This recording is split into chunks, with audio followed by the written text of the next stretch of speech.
The June sun blazed like a curse over Lakewood Springs, turning the dirt square into a furnace of sweat, whispers, and barely concealed cruelty.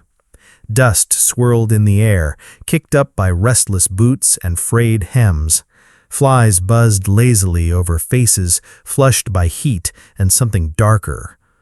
The kind of thrill born from watching power being wielded without mercy. At the center of it all stood a makeshift wooden platform, no taller than a crate, no nobler than a gallows. "Last lot of the day!" the sheriff barked, lifting his voice just enough to be heard over the hush.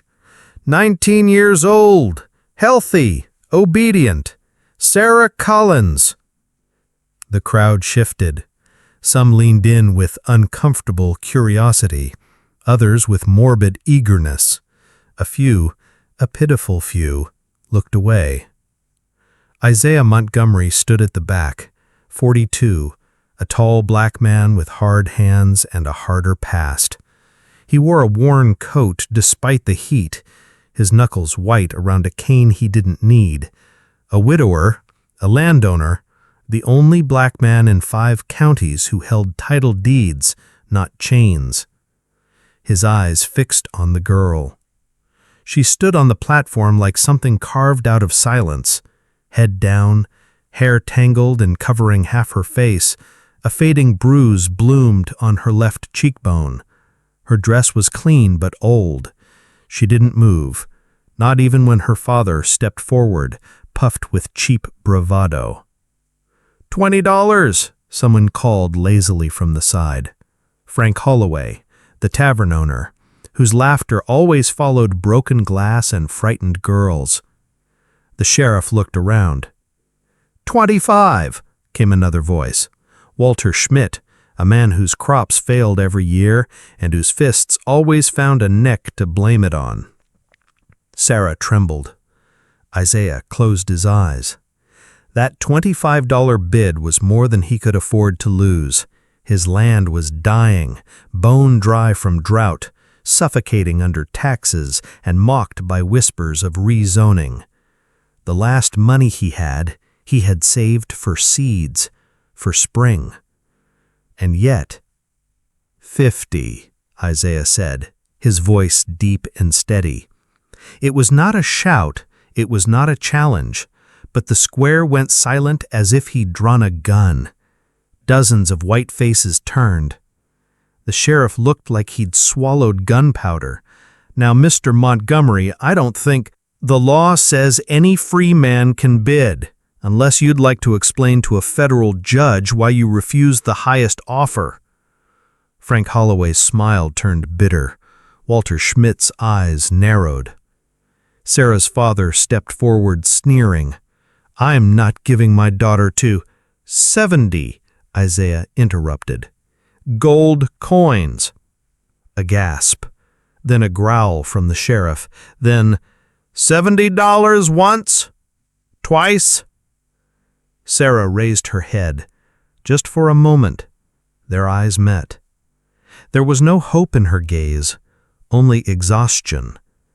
But for the first time she saw something else, a man not bidding for her body, but for something neither of them had words for yet. "Sold," the sheriff said, banging his gavel like a curse. The crowd erupted. Murmurs, outrage, hatred thinly veiled behind sweat and sun. Isaiah walked forward past the sneers and spittle. Frank spat near his boots. "That's a high price for something you won't be able to keep, Montgomery." Isaiah didn't blink, didn't speak. He helped Sarah down. She hesitated, as if expecting the slap that usually followed any movement, but when he offered his hand, she didn't take it. She followed instead, a single step behind, trained by fear. "You have my word," he said quietly as they reached the wagon. "I won't hurt you." She didn't answer, but when she climbed up and sat beside him, the tension in her shoulders shifted. Just a little. As they rode away, no one noticed the tiny metal object she slipped further into her shoe. No one noticed the man in the shadows watching them leave. But history would remember. The road to Isaiah Montgomery's cabin was a narrow ribbon of dried earth choked by weeds and memory. Trees leaned overhead like silent witnesses. The sun had dipped below the hills, and dusk crawled across the sky in bruised purples and deepening blues. They rode in silence. Sarah said nothing. Isaiah said less.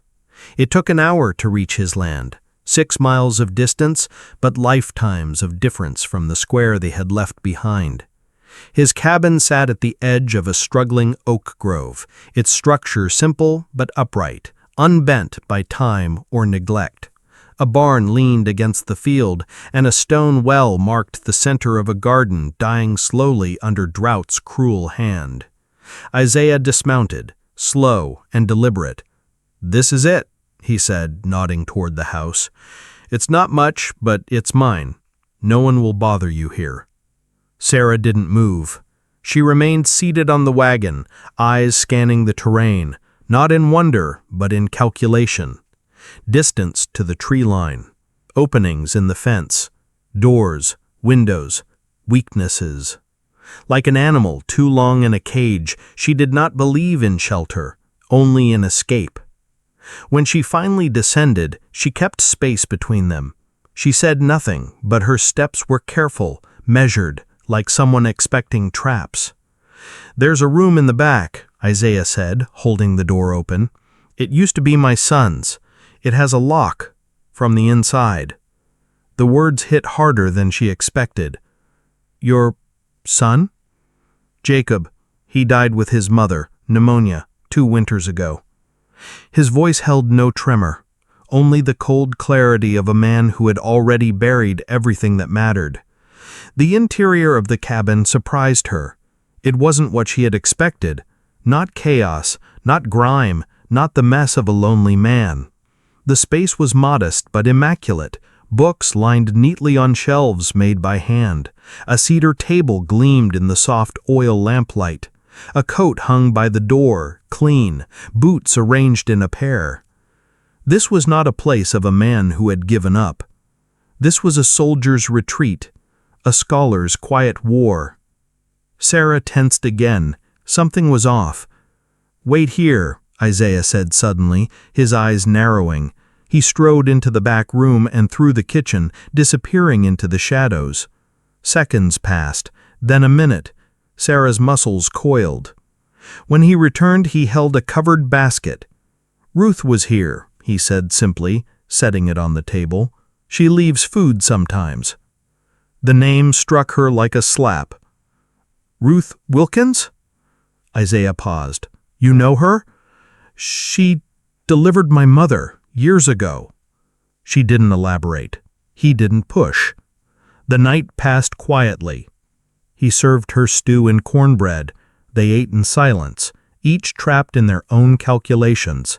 He didn't ask about her bruises. She didn't ask why he had bid. But when he noticed her eyes flick to the back door, he set his spoon down gently. "You plan to run tonight?" It wasn't a question. She froze. "I don't blame you, but you should know there are 3 men patrolling the eastern forest, bounty hunters, paid by the mayor. They're looking for 3 escaped slaves from the Sullivan plantation." "I'm not a slave," Sarah snapped. "No," he said, "but try explaining that in the dark." He stood, slow, letting his words settle. "Run if you have to, but not tonight." Then he walked to the back room and shut the door without locking it. Sarah sat frozen long after the lamp flickered out. The next morning she found the front door wide open. Isaiah was gone. Through the window she saw him working in the dying garden, hauling water from the well and speaking softly to a patch of wilted beans like a priest at a graveside. She wandered the house alone. No bars, no chains, no locked drawers. But then she found something that made her pause. a thick leather-bound book of federal laws marked with dozens of handwritten notes in precise, educated script. Beside it were letters, pages of correspondence between Isaiah Montgomery and a man named Professor Benson Williams, Boston University. She touched one of the letters with trembling fingers. It spoke of property rights, of constitutional challenges, of strategies. Isaiah Montgomery was not just a farmer, he was a man of law, a man of strategy, a man who had been building something, slowly, methodically. Before she could read more, horsebeats thundered from outside. She darted to the window. 3 men had entered the property. She recognized them immediately. Frank Holloway, Walter Schmidt, and a third man, taller, elegant, with a grin that didn't reach his eyes. The third man dismounted last and straightened his cuffs with the ease of someone used to owning rooms. Isaiah stepped out of the garden, wiped his hands calmly, and walked toward them.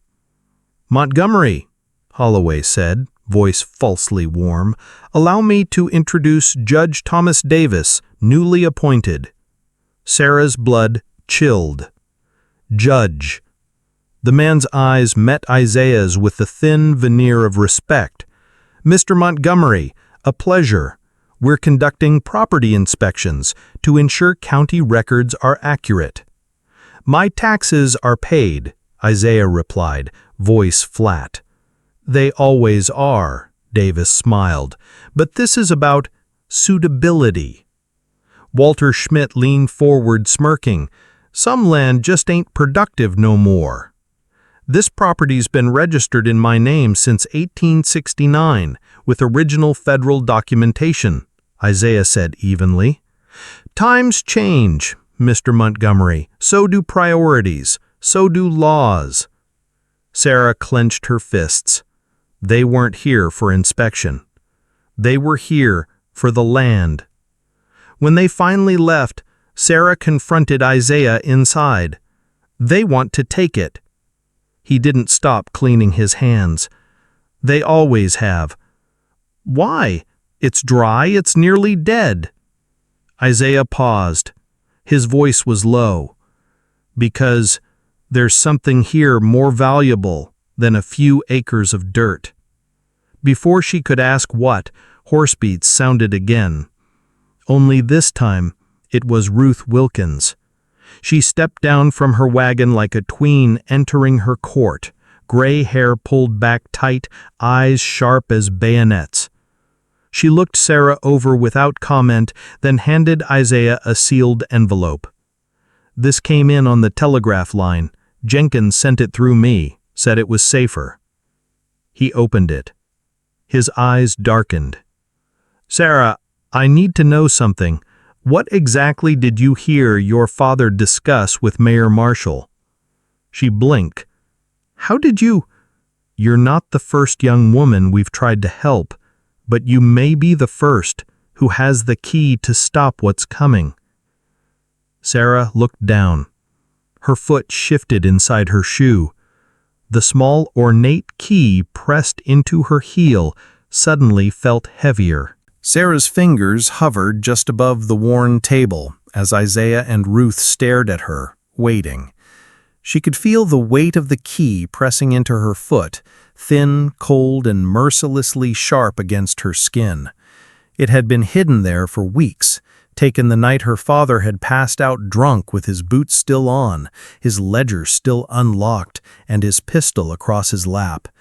She'd only meant to escape, but she'd heard too much. "They met late," she began, her voice brittle. "Twice a week, my father and Mayor Marshall. Sometimes Judge Davis joined.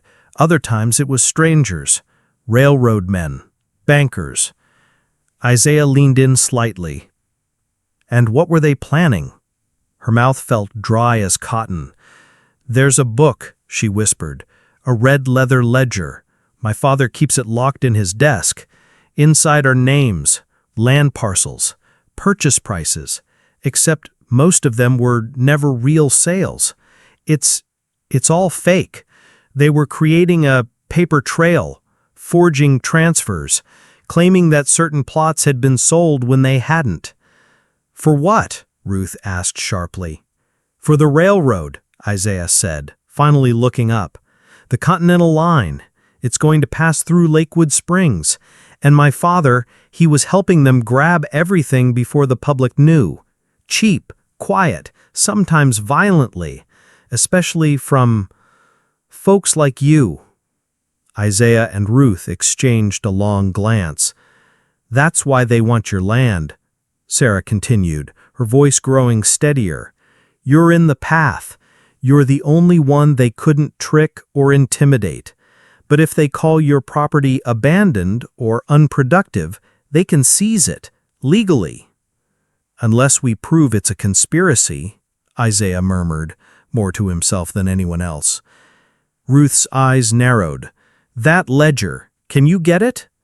Sarah didn't answer immediately. Instead, she bent down, slowly unlaced her worn shoe, and produced the small, ornate key. She set it on the table between them. I already did. The room went still. Isaiah reached out and touched the key gently. It was brass, old, and marked with the faint initials W.C., William Collins. I took it the night before the auction. I knew they'd come for me eventually. I didn't think I'd end up on a platform like that, but I wasn't stupid. My father wanted to shut me up, so he sold me.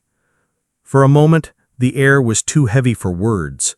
You risked your life, Ruth said at last. Sarah scoffed. I was already dying in that house. This, she looked around at the cabin, at the wilting garden, at the man who had spent $70 and his reputation on her. This is the first place I've breathed in years. Isaiah rose and crossed to the corner of the room where a narrow chest sat under the window. He unlocked it and withdrew a faded map, one of the county, yellowed and curled at the corners. He spread it out on the table, anchoring each edge with a book. Show me, he said. Sarah stepped forward. Her finger trembled slightly as she pointed. Here, she said. Yours. And these are the others they already faked. Belonged to families that disappeared. Some moved away. Others were forced to sell.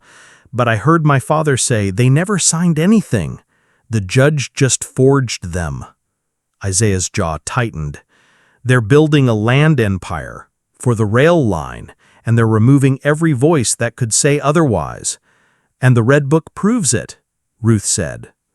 A knock sounded at the door. Sarah flinched. Isaiah crossed to the window and peered through the slit. It's Jenkins, he murmured. He opened the door cautiously. The telegraph operator, thin, pale, and nervous, stepped in, holding a worn satchel. I didn't come by road, he whispered, glancing at Sarah with surprise. Went through the creek path. They're watching the house. Isaiah motioned him to sit. What have you got?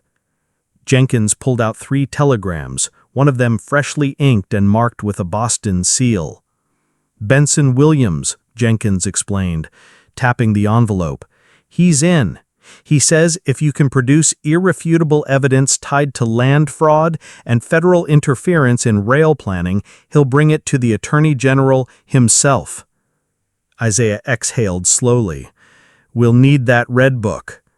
Sarah looked between them. Then I have to go back. No, Isaiah said immediately. It's too dangerous. They'll be watching. I know the house better than anyone, she argued. My father drinks himself senseless after dark. The office is on the 2nd floor. I can get in through the back laundry window.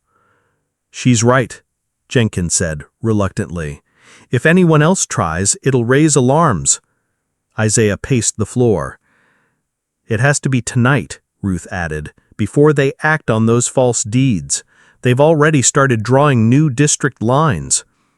Sarah stepped forward, shoulders straight. I'll go, she said, but I want one promise. Isaiah met her eyes. If I get that book, she said slowly, you don't keep it. You use it. You burned their whole house of lies down." Isaiah didn't smile. He simply nodded.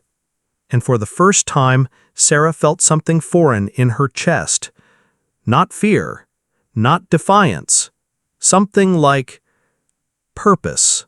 Night descended like a thief over Lakewood Springs, swift, silent, and watching.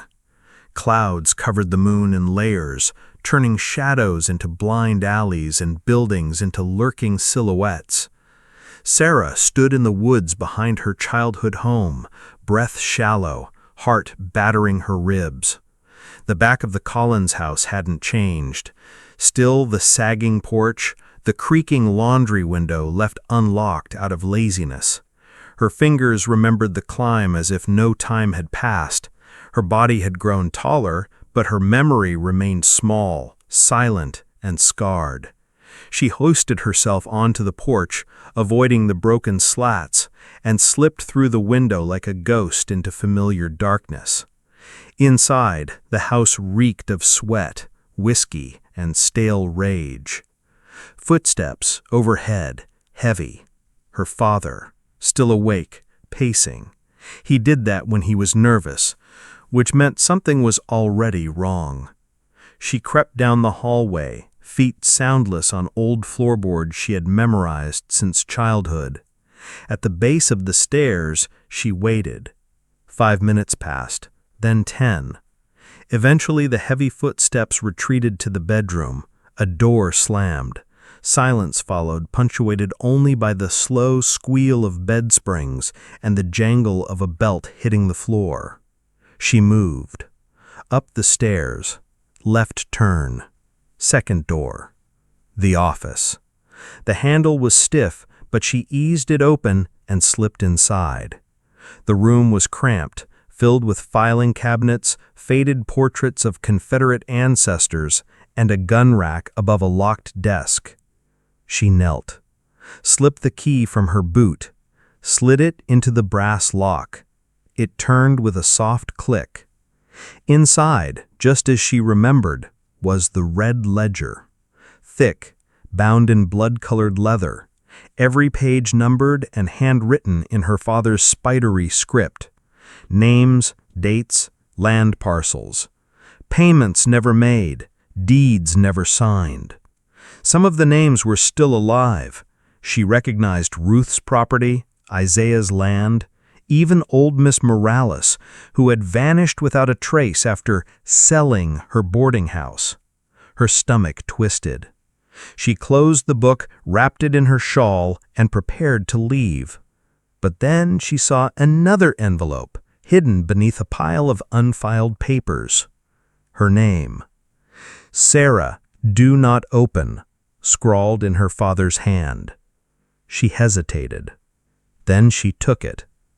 Outside, as she slipped out the window, she heard something.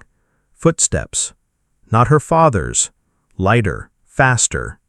She turned the corner and nearly collided with Isaiah. "What are you doing here?" she whispered fiercely. "I couldn't let you do it alone," he said simply. She wanted to scream at him, hug him, shake him. Instead, she shoved the wrapped book into his chest. "Take it. Go. I'll distract him if he wakes up." But Isaiah grabbed her wrist, firm but not harsh. Together, they ran back into the tree line and disappeared into the shadows. By dawn, the red book sat on Isaiah's cedar table. Ruth flipped through its contents like a general scanning battle plans. Jenkins stood nearby, rubbing his temples. He said finally, "This is enough. God help them. This is more than enough." "I need to copy it," Isaiah said. "We'll send 6 packets to 6 locations: church, town hall, telegraph, market, and 2 to the federal office in Boston." "You think they won't come for you the moment they realize it's gone?" Sarah asked. "I'm counting on it," Isaiah replied. Ruth handed her a cup of tea. "What else did you take?" Sarah hesitated. She pulled out the letter with her name. She opened it slowly. Inside was a single sheet, typed. To whom may concern, this document hereby transfers ownership of Sarah Collins, aged 19, to Judge Thomas Davis for the sum of $200 in exchange for legal assistance in the matter of land parcel 17B. Signed, Mayor Richard Marshall. Her throat closed. They weren't just selling you off, Ruth whispered. You were a bargaining chip to bribe a judge. Isaiah took the letter and laid it beside the red book. Now we have motive, not just fraud, but trafficking. Jenkins looked ill. I'll send the wire tonight, but you better be ready for the storm. Isaiah's eyes burned. We've waited long enough. The sky broke open at midnight. Thunder cracked over Lakewood Springs like cannon fire, and rain poured down in torrents, turning dirt roads into rivers and barns into soggy skeletons. Most of the townsfolk huddled indoors, unaware that the storm concealed more than weather. It was cover for something much more dangerous. A revolution. Sarah moved through the darkened alleys in a cloak, 2 sizes too big, soaked through to her skin.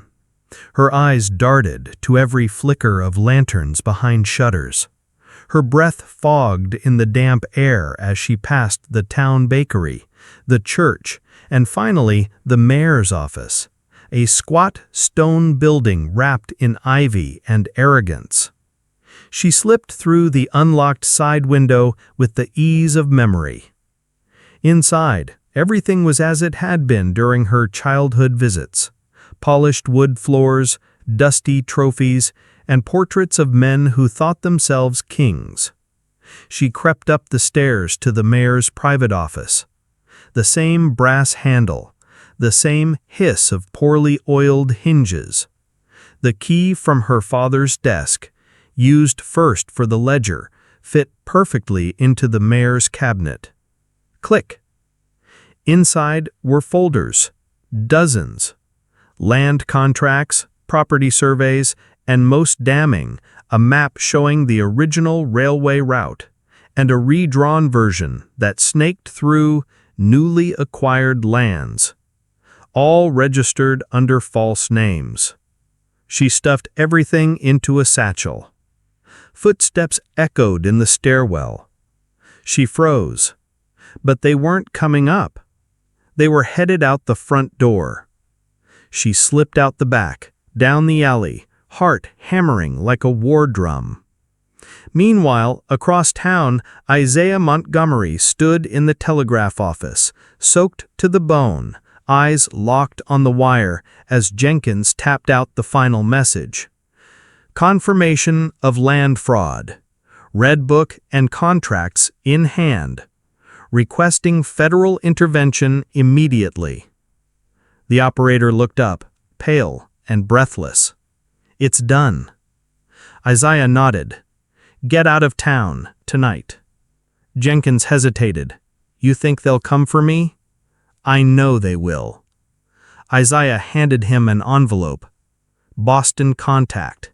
He'll take care of you. Jenkins didn't argue. He disappeared into the rain. Isaiah turned and stepped back into the storm, lightning flashing across the sky, as if the heavens themselves had read the red book.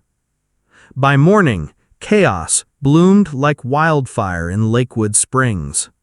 Mayor Marshall burst into Holloway's tavern, hair askew, coat half-buttoned.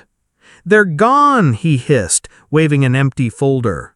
"The cabinet was locked. No one but me had the key." Judge Davis, pale and sweating, sat at a back table with a tumbler of whiskey, already half empty. Holloway scowled. "This has Montgomery written all over it." "Impossible," the mayor snapped. "He wouldn't get near City Hall without being shot." Just then, Schmidt stumbled in, his boots caked in mud, face white. "You'd better come outside," he panted. Outside, on every major building, from the church, the telegraph office, the market, to City Hall itself. Pamphlets fluttered in the morning wind like battle flags. 6 copies of the damning pages from the Red Book. Dozens of townsfolk had already gathered, pointing, reading, whispering. At the church steps, Ruth Wilkins calmly stapled the last copy. Behind her, Isaiah emerged from the crowd, flanked by Sarah, her hood down, eyes blazing. "You!" Mayor Marshall shouted, stepping forward. But before he could utter another word, a train whistle cut the air. The 10 o'clock Federal Express. 3 men stepped down from the car, one in a navy blue suit with a gold watch, one with a badge from the Department of the Interior, and one holding a leather-bound notebook and a press tag from the Boston Globe. The town held its breath. Isaiah stepped forward. "Gentlemen," he said, handing over the satchel, "your evidence." The federal officer opened it, pulling out the forged contracts, the altered maps, and the trafficking letter with Judge Davis's name on it. He looked up slowly. "Mr. Marshall," he said, "how do you explain this?" The mayor stammered, sweat pouring down his temple. "It's a forgery." The reporter raised an eyebrow. "Even the part with your signature, or the survey maps with your initials?" Judge Davis stood up abruptly. "This is a setup." The federal agent held up another paper. "Interesting, considering the Massachusetts Bar Association sent us this. A record of your disbarment for judicial misconduct in 1871. The tavern went silent. Walter Schmidt tried to slip out the back. He didn't make it. The sheriff, who'd read the pamphlets earlier, blocked his path. "I didn't know everything, but I know enough now." The square turned from whispers to gasps as Sarah stepped forward, eyes locked on her father, who had just arrived, red-faced and fuming. "You sold me," she said quietly, but her voice carried like thunder. "Just like you sold this town." Collins lunged. The federal agent moved faster. "Don't." The crowd began to shift. Men who had sneered at Isaiah weeks earlier now stared at him like they'd never seen him before. Women who once crossed the street when Ruth passed now stood behind her. And the mayor? He collapsed into a chair as the train conductor announced, "Next departure in 30 minutes. Federal escort on board." The reporter from the Boston Globe turned to Isaiah. "Sir, may I interview you and Miss Collins?" Isaiah looked to Sarah. She nodded. "Not now," Isaiah replied. "We have work to do." And as the train pulled away, with the mayor, the judge, and the entire rotten empire in cuffs, the people of Lakewood Springs realized the revolution had already happened. And it hadn't begun with fire or gunshots. It had begun with a key, a girl, a man, and the truth. Lakewood Springs had never seen a morning like this. Sunlight spilled onto streets that had been cloaked in secrets for years. The old power structures cracked like dry clay beneath a stampede of truth. The town square, once a site of cruel spectacles and quiet injustices, had become the beating heart of a reckoning. The Boston Globe reporter took notes furiously as citizens gathered to read the public displays. Each poster was a nail in the coffin of the town's corrupt elite. The Red Book, now copied and filed with federal officials, had become a legend before noon. By the time the 2 o'clock train rolled into the station, a crowd had swelled along the platform to see Mayor Marshall, Judge Davis, Frank Holloway, and Walter Schmidt loaded into the final car under armed escort. No one wept for them. As the train began to pull away, Collins, Sarah's father, remained behind, a free man by technicality, though hardly by dignity. His eyes were hollow as he watched his co-conspirators vanish down the tracks. He tried to leave the square, to melt back into the anonymity of a town that now looked at him as a monster, not a patriarch. But Sarah stepped in his path. She didn't speak at first, didn't have to. All she did was unfold the letter, the one proving he had tried to barter her like livestock for a forged deed. "I was never your daughter," she said. "I was your bargaining chip, your debt payment." His lip curled. "You were a mistake," he growled. "Your mother ran because she couldn't bear to look at you." A hand fell on his shoulder. Isaiah. Calm. Tall. Unmovable. "That's enough," he said quietly. Collins looked into Isaiah's eyes and, for the first time in his life, feared a man not for his fists or his skin, but for the unshakable truth burning behind his gaze. "You think this makes you a hero?" Collins spat. "You bought her. You paid like the rest." Isaiah didn't flinch. "I paid," he said, "to free her from you. And unlike you, I knew what she was worth before she ever said a word." The crowd murmured in agreement. Collins staggered back, the weight of his humiliation greater than any sentence. He didn't run. He didn't fight. He simply withered. A man no longer feared, respected, or needed. He disappeared into the alleys of Lakewood Springs and was never heard from again, except in whispers and in Sarah's memories. In the weeks that followed, the town changed with shocking speed. The railroad company, now aware of the attempted scheme to divert land rights, officially rerouted the line, directly through Isaiah Montgomery's property. The once rumored commercial station was built on land he lawfully owned, transforming him from a vilified outlier into a respected figure almost overnight. But Isaiah didn't use the moment for personal wealth. Instead, he made a different kind of investment. A school. He cleared the land behind his cabin where his wife and son had once dreamed of planting an orchard. Instead of fruit trees, he built benches, tables, blackboards. And when the doors opened, students came. Not just black children, not just poor children, but any child turned away from the broken public school system built by the very men now locked behind iron bars. And the woman who stood at the head of the class each morning? Sarah Montgomery.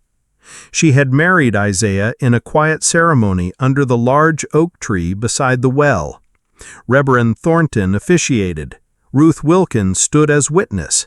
The only jewelry Sarah wore was a small silver locket that once belonged to Isaiah's late wife, Abigail, given to her as a sign of respect, not possession. "Do you feel free now?" Isaiah asked her once as she stood beneath the setting sun, watching the children run wild in the tall grass. She had paused before answering. "I feel real, like I finally exist." He nodded. "That's more than most people ever get." Across town, former Sheriff Jensen, who had quietly turned a blind eye for years, finally found the courage to speak publicly, backing every claim with his own observations and memory. He became a key witness in state investigations that spread far beyond Lakewood Springs. Jenkins, the telegraph operator, returned from Boston with a letter of commendation and a new post offered by the Department of the Interior, but he declined. He stayed in town to help Isaiah with logistics and teach evening courses in reading and writing. Ruth Wilkins received hundreds of letters from young women across the region, survivors like Sarah who had no place to go. She turned her modest home into a halfway house for the bruised, the silenced, and the forgotten. She called it the Second Dawn House. One evening, 6 months after the day of the reckoning, Sarah stood before her class, beneath the now iconic oak tree. 20 children sat before her, black, white, immigrant. Boys with missing fingers from mill work, girls who once carried water instead of books. She held up a faded page from a newspaper. The Boston Globe article, printed weeks earlier. The air in Lakewood Springs had changed. It no longer smelled of dust and old money, no longer carried the static tension of unspoken fear. Instead, it was filled with something new: wood smoke and fresh ink, children's laughter, the hum of train whistles bringing goods, people, and ideas from beyond the county line. On the edge of town, Isaiah Montgomery stood on the porch of his cabin. Though calling it a cabin no longer felt quite right, the old structure had been expanded with help from neighbors, turned into a schoolhouse on one side and a community hall on the other. What had once been solitude was now center. Inside, Sarah was preparing for her final class of the season. She adjusted the chalkboard by hand, straightened each book on the shelf like they were sacred texts. She still bore the small scar on her wrist, a quiet reminder of what she had survived, but now it was a badge, not a brand. Ruth entered, wiping her hands on her apron. "We've received a letter from Professor Benson." Isaiah looked up from his work table. "And?" "He's approved the scholarship plan." Sarah froze. "All of them?" "All 15. Ruth smiled wide. "Boston University is offering full education, board and tuition to 15 students from our district, starting next fall." Sarah leaned against the edge of the desk, stunned. "That's 15 lives." 15 seeds, Isaiah corrected gently, in better soil. At the new train station, a gleaming steel and wood structure built on the very land Isaiah had once fought to keep, a small ceremony marked the first official commercial delivery. The mayor, newly elected, honest and earnest, gave a speech about progress, integrity, and hope. But the crowd's eyes weren't on him. They drifted toward the back of the platform, where Isaiah and Sarah Montgomery stood quietly, hands clasped. An elderly woman, one who had once turned away when Sarah walked by, approached. "You don't know me, but I need to thank you." Sarah tilted her head. "Why?" "My son, he's working at the station now. First job he's ever had where they didn't turn him away for how he walks. That wouldn't have happened before." The woman stepped aside, revealing her son, a young man with one leg shorter than the other, standing proudly in a uniform, tipping his cap toward them. Sarah blinked back tears. "We didn't do it alone," she whispered. "No," Isaiah agreed. "But sometimes it only takes two people standing up to remind everyone else they can rise too." That night, they walked home beneath the burnt orange glow of the sunset. Lanterns flickered across town. The new town council, diverse, elected, and full of purpose, met in what had once been Judge Davis's courthouse. Now it bore a different plaque. The Montgomery Civic Hall. Justice begins with truth. Sarah stopped at the hill just above their home. Below them, a town transformed. She looked down at the place that had tried to break her and failed. "I used to dream of burning it all down," she admitted. Isaiah raised an eyebrow. "And now?" "Now I dream of building something so strong they'll never break another girl again." He nodded slowly. "That's what they never understood," he said. "Justice isn't just about punishing the guilty. It's about building something better on the ruins." In the years that followed, Lakewood Springs became a model for the region. The school expanded. The train station brought prosperity. The land that had once been fought over for greed became shared for growth. The stories of Sarah and Isaiah became legend, not because they sought glory, but because they embodied resilience, dignity, and rebellion with purpose. Sarah would often tell her students, "They tried to break us, but they forgot something. Broken can reflect light in ways that perfect things never could. Some revolutions begin with violence, some with speeches. This one began in silence, on a dusty platform with a girl who didn't dare meet anyone's eyes, and a man who offered not possession, but protection. He bought her not to own her, but to free her. And in doing so, he bought the town one last chance at redemption. Their names are carved now on a plaque outside the school. Isaiah and Sarah Montgomery, proof that courage and compassion, when joined, can break